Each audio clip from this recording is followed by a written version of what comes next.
Gaming is capable of remarkable things. It can give you challenges to overcome. It can give you incredible stories to experience. But more than anything, it can give you a world. It can give you a world not merely to examine and marvel at, but to be a part of, to interact with.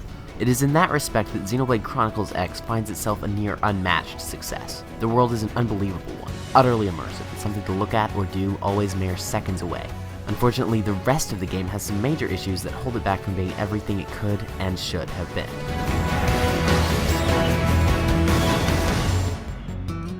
The basic gameplay comes down to exploring the world of Mira.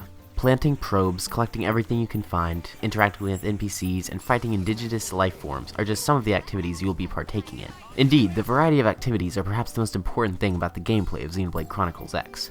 A giant world is nothing without stuff to do in it, and everything from the collecting to the exploring to the fighting makes sure the world is constantly surprising and interesting. Mira is truly enormous. There are 5 regions, and they all feel endless when you first start to explore. Every region is vast, yet all have incredible diversity in them. One moment you will be walking along a mountain pass, the next through a grassland, and the next by a massive lake. The area stays consistent and feels like one ecosystem, yet it has enough diversity that you don't feel like you are exploring the same thing over and over again. In typical Xenoblade fashion, consumables are non-existent. After every fight, your health automatically refills, and you don't have to worry about managing your inventory as you head into enemy territory. You also don't lose anything after you die. The benefits this gives to exploration cannot be overstated, as it gives you unlimited freedom to take risks and do stupid things that are fun for fun's sake. And that's something that's all important to an open world. Now, while there are 5 major regions, there is only one town. New Los Angeles acts as a hub of sorts, the only bastion of civilization in a wild, unexplored world. New Los Angeles is exceptionally realized, with 4 districts, industrial, administrative, commercial, and residential, all coming together to feel like a real, living, breathing city. There's enough variety, and so many people who have things to say and quests to give you that you'll never get tired of running around this city, interacting with new people. Quests are well done for the most part. Some have you take down enemies, others have you collect objects, while still others have you deliver things. The addition of an arrow on the map, as well as a follow ball, which leads you to your goal if you run fast enough, changes many side quests from being open and challenging into a more directed experience. Gathering quests do not have these additions, however, and since you can choose which quests you get for the most part, the title ultimately allows you to choose whether you want a guided experience or an unguided one for much of the time. It will just come down to which quests you prioritize in. Main quests, however, will force you to play the game in a way you may not want to at times, which can be frustrating. But of course, I can't forget to mention the most important addition to Xenoblade Chronicles X, the Skells. About halfway into the game, took me almost 40 hours, you get the ability to ride around in a giant mech suit. It's an insanely satisfying experience to suddenly change from running around on foot to jumping higher and going faster.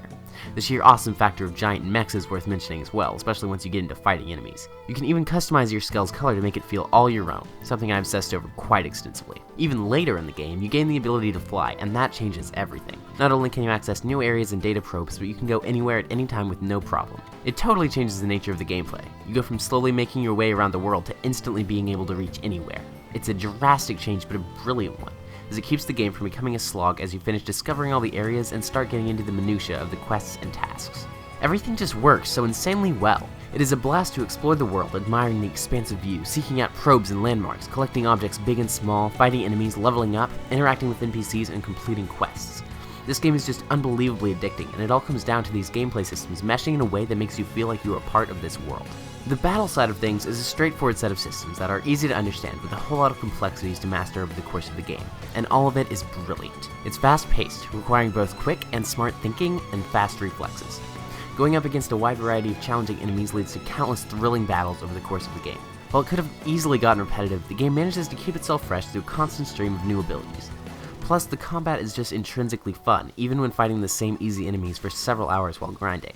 An impressive feat. One thing I love about the game is that in so many ways it allows for different playstyles. It supports those who want either an unguided experience or a guided one in the world. Then it allows for many different combat options with various classes and weapons and abilities. But then it also supports both talented JRPG players who want to master the system and find a way to take down hard enemies, and those who would rather just grind a bunch, slap together the best gear found on accident, and try to win by just overpowering the enemy. The combat and RPG elements are a marvel to behold. There is so much to the system, so much to discover, to mess with, and master. The combat is thrilling, and the RPG elements all benefit the core gameplay in some way. In truth, there is so much to figure out, it's utterly confusing for a long time in the game. I'm still not entirely certain why some things happen, and that is probably not good. But it's all worth figuring out, because there is so much on offer, and it is all bound to make you obsessed for a long time to come. Unfortunately, the story is where the quality starts to take a noticeable dip downwards. Earth is destroyed in the crossfire between two alien races, and a small section of humanity manages to escape on massive ships. The aliens catch up to one of these ships and destroys it, forcing it to crash down on a mysterious planet called Mira. 2 months later, the main character wakes up, joins a military unit called Blade, and sets out to find an all-important part of the ship's wreckage. While the setup is appealing, the plot ultimately does not develop much. Your goal at the start of the game is basically the same as it will be by the end, and there are hardly any real plot twists, certainly none that elicit much surprise or excitement. At the same time, the characters in the story range from average and unimpressive to utterly annoying. The writing lacks any nuance and results in a total lack of successful drama. The beginning takes forever to get going, cutscenes are poorly shot and cut, and the ending is totally disappointing. Not only that, but the main character is designed by the player. He doesn't talk, nor does he have a personality or personal motivations. Now this can work for many Western RPGs, but a dead weight in the middle of such a story and cutscene focused game is a disaster. Branching dialogue options do not make up for that. On the plus side, the setup is indeed appealing, and there are a few appealing characters. Making your own character at the beginning is admittedly quite fun, but so much brings down the tale, and thus the story winds up being one of the worst parts of this experience. This is not a game you will be replaying for the story, it's all about the world. Which, again, can be fine, but there's too much of a focus on the story and the characters for it to be as lacking as it is. Now, music is hugely important for an open world game, and unfortunately the music of Xenoblade Chronicles X is an utter disappointment. The first problem is that there are no quiet moments. Haruyuki Sawano's score is entirely upbeat, intense, and electric. While that works in some cases, it does not allow for moments of reflection. At a given moment, the music is encouraging you to run, to jump, to explore. But sometimes you don't want that. Sometimes you find a beautiful new view and want to sit and stare at it for a while.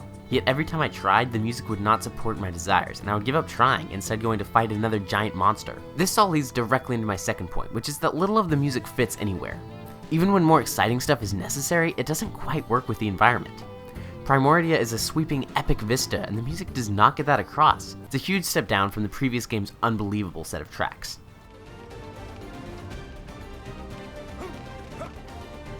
So this is a pretty game. An incredibly pretty game, in fact. The scope on display is utterly remarkable, and the art direction does not let it down.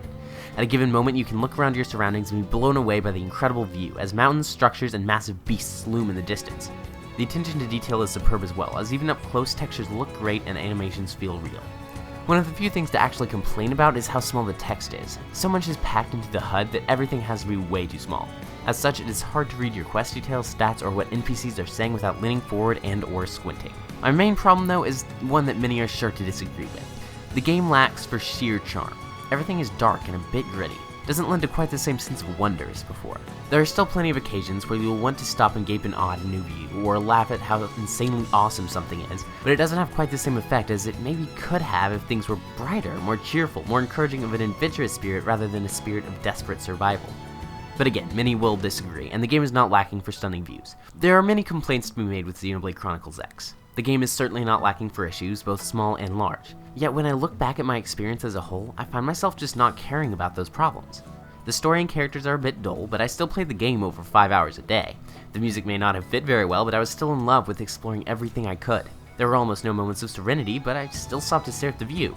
I was confused about some elements 50 hours in, but I still kept playing and figuring stuff out. Some quests are a bit frustrating and most lack any real depth, but I still did them anyways and had a blast doing it. That is because ultimately, in what the game tries to do, it succeeds completely. It creates an incredible, breathtaking, awe-inspiring world that is an absolute joy to run around in, to fight in, to collect in, to look around in, to be in. It may not have done so flawlessly, but Xenoblade Chronicles X gave me one of the finest worlds gaming has to offer, and it populated that world with incredible things to do. You have the option to be a part of that world as well. And while you should not expect perfection or anything near it, I can say with absolute certainty that you should play Xenoblade Chronicles X.